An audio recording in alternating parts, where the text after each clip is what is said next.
Florida, home of the Fleischer Studios, where the latest scientific developments are employed in the art of motion picture cartooning. Leading experts are gathered in production conference on the famous cartoon, Popeye the Sailor Man. Hundreds of drawings comprising the results of their deliberations are arranged upon surrounding walls. The pictures representing highlights in the story's development are shifted around as department heads plan or change details of production. Known as idea or key drawings, they are given to a group of artists called animators. The animators further develop the idea by making additional sketches, each one of which bears a slight change in picture alignment and figure contour in order to depict a degree of progressed action. As there are hundreds of pictures to be animated, the routine drawings in between the key pictures are filled in by other artists who are called in-betweeners. If you've ever flipped the pages of a pad of pictures drawn in sequence, you have no doubt observed how the action creates the illusion of motion. From the in-betweeners, the pencil drawings pass on to the cartoon inkers. The inkers trace the sketches on squares of celluloid. For short, they are called cells. They provide the characters with an invisible support and facilitate their arrangement with other figures as well as backgrounds. The ink drawings are then filled in with color. At the stockroom counter, painters or fillers in replenish their ever-dwindling color supplies. Great care must be exercised by the paint mixers. As a large group of painters are currently working with the same colors, the shades that all are using must match perfectly. Any variance in color will be noticeable on the screen. In filling in the outlines, the figures are reversed as the paint is applied, so the cells, when placed before the camera to be photographed, will present a smooth, glossy surface with no suggestion of paint or brush lines. Now the characters must be provided with a fitting environment. In this department, settings are designed and decorated by artists whose work is just as important and perhaps more complicated than figure animation.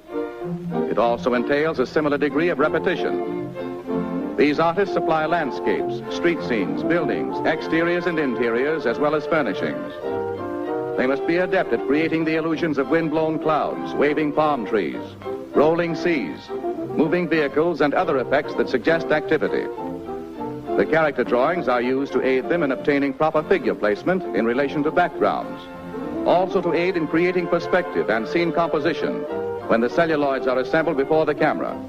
For instance, Popeye's girlfriend, Olive Oyl, must appear in normal relation to her patio doorway. And it would never do to let Popeye miss the rug when he bends his painted knee in ardent admiration. Many cells or pictures are required to complete this action. Now the thousands of celluloids bearing figures and backgrounds go into the long routine photographic process. All departments of the studio are supervised by Max Fleischer, veteran cartoonist. In bringing the spinach-inspired seagoing strongman to the screen, he is known as Popeye's Filmland Papa. One at a time, each drawing is placed in a holder and a single exposure is made on film. Upon this new apparatus, actual scenes are constructed to convey the idea of depth and to permit the movement of backgrounds.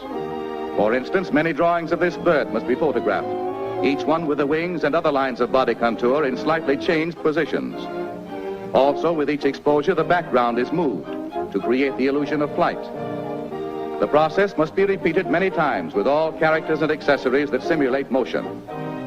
When it is realized that hundreds of sheets of celluloid, each bearing characters, properties, or scenic effects, must be superimposed one over the other so that figures will pass and repass each other in photographic action, thousands of exposures become necessary to complete the entire motion picture. The production of film cartoons is long on routine and heavy with detail and requires considerable special equipment. The groups of pictures for each exposure are held in place by chromium register pins, and the holder is adjusted to the camera by heavy iron arms that lock in mesh. Beginning with one sustained picture, note how this series of pictures flashed on the screen up to the rate of 24 per second speeds the action. The eye retains the image of one until another appears, creating the illusion of motion pictures. Finally, the picture goes into the cutting room, where the film is cut into scenes and edited. Voices are then recorded on the film, and department heads put Popeye through a preview.